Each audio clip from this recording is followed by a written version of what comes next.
గుంటూరులో డయేరియా ప్రబలే అవకాశం ఉందని వైద్య ఆరోగ్య శాఖ అధికారులు అప్రమత్తమయ్యారు. ఈ నేపథ్యంలో గుంటూరు జనరల్ హాస్పిటల్ ప్రత్యేక వార్డును ఏర్పాటు చేసినట్లు సూపరింటెండెంట్ కిరణ్ కుమార్ తెలిపారు. ప్రతిరోజు సాధారణంగా 4 నుంచి 5 డయేరియా వ్యాధికి గురై వస్తున్నారని ఆయన చెప్పారు. వర్షాకాల నేపథ్యంలో ఈ సంఖ్య మరింతగా పెరిగే ప్రమాదం ఉందని చెబుతున్నారు. డయేరియాను గుర్తించి వెంటనే మెరుగైన వైద్యం పొందాలి అని చెబుతున్న కిరణ్ కుమార్తో మా ప్రతినిధి సాయి ఫేస్ టు ఫేస్. వైద్య ఆరోగ్య శాఖ అప్రమత్తం చేయడంతో గుంటూరు జీజీహెచ్ హాస్పిటల్లో డయేరియాకి ప్రత్యేక వార్డును ఏర్పాటు చేయడం జరిగింది. ఎందుకంటే గతంలో ఉన్నటువంటి పరిస్థితులు అవన్నీ చూసుకొని ప్రస్తుతం ముఖ్యంగా ఉన్నటువంటి డయేరియాకి సంబంధించినటువంటి కేసులు ఒకవేళ ప్రబలితే కనుక ఎటువంటి ఇబ్బందులు లేకుండా కూడా చర్యలు తీసుకోవడానికైతే ప్రత్యేక వార్డుల్ని ఏర్పాటు చేసి ప్రస్తుతం కంటే కూడా వర్షాలు కనుక ప్రబలితే కనుక వచ్చేటటువంటి సంఖ్య పెరిగేటటువంటి అవకాశం అంటున్నారు సూపరింటెండెంట్. ఆయనతో మాట్లాడదాం. సార్ చెప్పండి, ఈ 4-5 రోజుల్లో వైద్య ఆరోగ్య శాఖ అప్రమత్తం చేసింది గుంటూరు విజయవాడకు సంబంధించి డయేరియా కేసులు ఉండేటటువంటి అవకాశం ఉందని. ఇప్పుడు ఎట్లా ఉంది సిచ్యువేషన్ జీజీహెచ్? గవర్నమెంట్ హాస్పిటల్కి ఎప్పుడు కూడా డయేరియా పేషెంట్లు వస్తూనే ఉంటారు. ఎందుకంటే మనకి దాదాపు ఓపీ పేషెంట్లు దాదాపు 4,000 మంది వస్తుంటారు. ఎమర్జెన్సీగా 700 నుంచి 1000 మంది ప్రజలు వస్తున్నప్పుడు మనకు రోజు 7 నుంచి 8 కేసులు నమోదవుతూ ఉంటాయి. ఈ మధ్యకాలంలో అయితే మాత్రం కొద్దిగా డయేరియా గురించి రాష్ట్ర వ్యాప్తంగా కూడా ప్రజలు గవర్నమెంట్ అలర్ట్ చేయడం జరిగింది. ప్రజల్ని అప్రమత్తంగా ఉంచడమని, వాళ్ళు జాగ్రత్తలు పాటించాలని కూడా జీరో డయేరియా కాన్సెప్ట్ తీసుకొని డయేరియా లేని రహితంగా ఉండాలి, డయేరియా డెత్తులు రాకుండా ఉండాలనే ఉద్దేశంతో వాళ్ళ గవర్నమెంట్ ఆఫ్ ఆంధ్రప్రదేశ్ మన సత్యకుమార్ గారి నేతృత్వంలో జరుగుతూ ఉంది. ప్రజలు అప్రమత్తంగా ఉండాలి. వెంటనే డయేరియా వచ్చినప్పుడు కన్సర్న్ డాక్టర్ని సంప్రదించాలి. అవసరమైతే టెరిషియరీ హాస్పిటల్ అయిన గుంటూరుకి పంపించాలని చెప్పడం జరుగుతూ ఉంది. అలానే ఇక్కడ మనకి దాదాపు మాచర్ల నుంచి అయితే మాత్రం చాలా కేసులు వస్తున్నాయండి. సుదూర ప్రాంతాల నుంచి వస్తున్నాయి. దాదాపు 200 కిలోమీటర్లు పైబడి ప్రయాణం చేసి కూడా ఇక్కడికి రిఫరల్గా వస్తడం జరుగుతూ ఉంది. దాదాపు 25 బెడ్స్ అయితే మాత్రం ఇక్కడ అవైలబుల్గా ఉంది.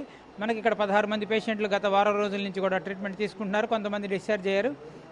ఇప్పటి వరకు డయేరియాతో మాత్రం ఒక్క డెత్ కూడా జరగలేదు కాబట్టి మనం ఆందోళన పడాల్సిన అవసరం లేదు. బట్ సుదూర ప్రాంతాల నుంచి వివిధ ప్రాంతాల్లో గుంటూరు, పాత గుంటూరు జిల్లాలో ఉన్న మాచర్ల, దుర్గి, చిలకలూరుపేట, సత్తెనపల్లి అలాంటి ఏరియాల నుంచి కూడా పేషెంట్ రావడం జరుగుతుంది. వచ్చేటప్పటికే వాళ్ళు క్రిటికల్గా వస్తున్నారు. వచ్చేటప్పటికి వాళ్ళందరికీ కూడా కిడ్నీ ఫెయిల్యూర్ వచ్చేసి అక్యూట్ కిడ్నీ ఇంజరీతో రావడం, వాళ్ళందరూ కూడా కొంతమందికి డయాలసిస్ అవసరం కూడా జరుగుతూ ఉంది. ప్రజలు గుర్తించి డయేరియాని ఎర్లీ స్టేజ్లోనే మంచిగా వైద్యం చేయించుకోవాల్సిన అవసరం ఉంది.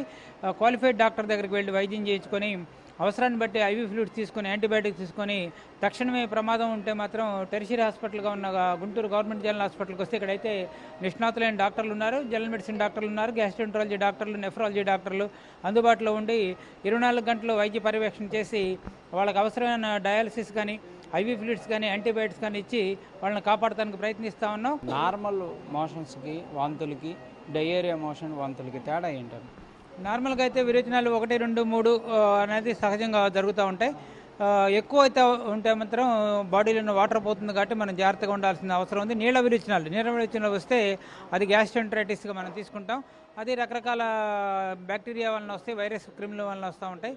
కొంతమంది చిన్న పిల్లలు కానీ పెద్దవాళ్ళు కానీ ఇమ్యూనిటీ తక్కువ ఉన్న షుగర్ పేషెంట్లు కానీ ఎయిడ్స్ పేషెంట్లు కానీ వాళ్ళందరూ కూడా డయేరియాకి గురయ్యే అవకాశం ఉంటుంది.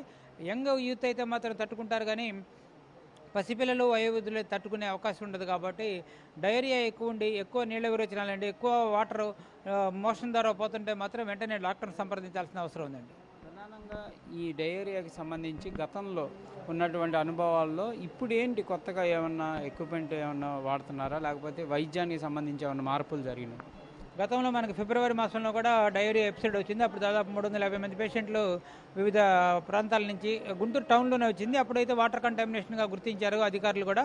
అప్పుడైతే మాత్రం మేము దాదాపు పగలు ఒక 20 కేసులు, రాత్రుల్లో ఒక 20 కేసులు రావడం జరిగింది. ఆ టైంలో మనం వైద్యం పర్ఫెక్ట్గా చేసి 350 మంది పేషెంట్లు వచ్చినా కూడా ఒక్క డెత్ కూడా లేకుండా చేసాం. ఇవాళ అంత ఒత్తిడి అయితే లేదు, అంతమంది కూడా రావట్లేదు. కేవలం 7-8 మంది పేషెంట్లు వస్తున్నారు కాబట్టి భయపడాల్సిన పని లేదు. అది కూడా జిల్లాలో చాలా మారుమూల ప్రాంతాల నుంచి వస్తున్నారండి. ప్రజలు శుభ్రంగా జాగ్రత్తలు పాటించాలి. వాటిల్లో మరి ముఖ్యంగా చేతులు శుభ్రంగా కడుక్కోవాలి, సబ్బుతో వాష్ చేసుకోవాలి. ఆహారం తీసుకునేటప్పుడు శుభ్రంగా చేతులు కడుక్కొని తీసుకోవాలి. మలమూత్ర విసర్జనకు వెళ్ళిన తర్వాత కూడా చేతులు శుభ్రంగా సబ్బుతో కడుక్కోవాలి. అలా నిల్వ ఉంచిన ఆహార పదార్థాలు తెలుసుకోకూడదు. చాలామంది పేషెంట్లకి నిల్వ ఉన్న ఆహార పదార్థాలు తీసుకొని ఇక్కడికి వస్తున్న పేషెంట్లు ఎక్కువ మంది మాకు కనబడుతూ ఉన్నారు. సో ఆహారం ద్వారా కలుషితమైన ఆహారం, నిల్వ ఉండిన ఆహారం, పరిశుభ్రత లేని ఆహారం తీసుకోవడం వలన వస్తుంది. కాబట్టి కర్రీ పాయింట్లు కానీ, బయట పునుగులు బజ్జీలు చేసే దగ్గర కానీ, కర్రీ పాయింట్లలో కానీ నిల్వ ఉండే ఆహారాలు కానీ, కొన్ని హోటల్లో అయితే డీప్ ఫ్రిడ్జ్లో పెట్టి నిల్వ ఉంచేసేసి 2-3 రోజులు అదే ఇస్తూ ఉంటారు. కాబట్టి అలాంటివి దూరంగా ఉంచాలి. ఇంట్లో పరిశుభ్రంగా వేడివేడిగా వండుకొని తినాలి. నీళ్లు కాచి చల్లార్చి తాగాలి. వైద్య ఆరోగ్య శాఖ నుంచి ఏమన్నా దీనికి సంబంధించి ప్రత్యేక సూచనలు చేయడం జరిగింది. డయేరియా డెత్ లేకుండా చూడటం కోసం జీరో డయేరియా డెత్ ప్రోగ్రామ్ తీసుకొని డయేరియాలు పూర్తిగా కంట్రోల్ చేయడం కోసం, ప్రజల్ని అప్రమత్తం చేయడం కోసం, ప్రజల్లో అవేర్నెస్ క్రియేట్ చేయడం కోసం రాష్ట్ర వ్యాప్తంగా కూడా వాళ్ళ వైద్య ఆరోగ్య శాఖ నిర్ణయం తీసుకొని ఆ విధంగా చర్యలు చేపట్టి ప్రజల్లో ఆ విధమైన అవగాహన కలగజేయడానికి ర్యాలీలు చేయడం కానీ, డోర్ టు డోర్ సర్వే చేయడం, డోర్ టు డోర్ క్యాన్వాసింగ్ చేయడం, అవేర్నెస్ క్రియేట్ చేయడం చేస్తున్నారండి. ప్రాథమికంగా ఒకవేళ డయేరియాని వాళ్ళు గుర్తిస్తే వాళ్ళ ఇంట్లో ఎటువంటి ప్రిస్క్రిప్షన్ తీసుకుంటే ఆ వైద్యం ఇక్కడ దాకా వచ్చే పరిస్థితి ఉండదు. సో చాలామంది కూడా నేను అబ్జర్వ్ చేసింది, ఇక్కడికి వచ్చే పేషెంట్లు కూడా ఇంటి దగ్గర సొంత వైద్యం ఇంటికి మోసమని సొంతగా వైద్యం చేయించుకుంటున్నారు. అది మంచిది కాదు. కొంత 2-3 విరేచనాలు, 4-5 విరేచనాలు పర్లేదు, కానీ 10-15 విరేచనాలు ఈ నీళ్ళు ఎక్కువ పోతుంటే మాత్రం వెంటనే దగ్గరున్న పిహెచ్సి ప్రాథమిక వైద్యశాలకు వెళ్ళాలి, కమ్యూనిటీ హెల్త్ సెంటర్కి వెళ్ళాలి, అవసరమైతే టెరిషియరీ హాస్పిటల్కి రావాలి, సొంత వైద్యం మానుకోవాలి.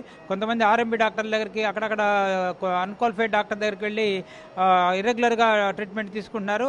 మిస్యూజ్ ఆఫ్ ట్రీట్మెంట్ జరిగినప్పుడు, మిస్మేనేజ్మెంట్ జరిగినప్పుడు కిడ్నీలు పాడయ్యే అవకాశం ఉంటుంది. కాబట్టి నిష్ణాతులైన డాక్టర్లు అయితే మాత్రం జనరల్ మెడిసిన్ వాళ్ళ దగ్గరికి వెళ్ళాలి, పసిపిల్లలు అయితే చిన్నపిల్లల డాక్టర్ దగ్గరికి వెళ్ళాలి. ఏది కావాలంటే అది ఎక్విప్మెంట్ ఉంటాయి. ఇక్కడైతే వెంటిలేటర్స్ ఉన్నాయి, డయాలసిస్ విభాగం ఉంది, ఎమర్జెన్సీ అల్ట్రాసౌండ్ ఉంది, ఎమర్జెన్సీ ల్యాబొరేటరీ ఉంది. కాబట్టి 24 అవర్స్ డాక్టర్ పర్యవేక్షణలో వైద్యం జరిగింది. కాబట్టి మరణాల రేటు తగ్గించుకోవడానికి అవకాశం ఉంటుంది. ప్రత్యేకమైనటువంటి డాక్టర్లు ఉంటారు. ఇంటి దగ్గర సురక్షితం కాదు ఆరోగ్యం అనేది, హాస్పిటల్కి వచ్చి వైద్యం చేయించుకోవాలనే విధంగా కూడా అప్రమత్తం చేస్తున్నటువంటి పరిస్థితి ఉంది. దాంతోపాటు ప్రస్తుత వర్షాకాలం కాబట్టి కొంత అప్రమత్తంగా ప్రజలు కూడా ఉండాలనే విధంగా కూడా సూచన చేస్తున్నారు. కెమెరామెన్ సిద్ధితో సాయి శంకర్, గుంటూరు జనరల్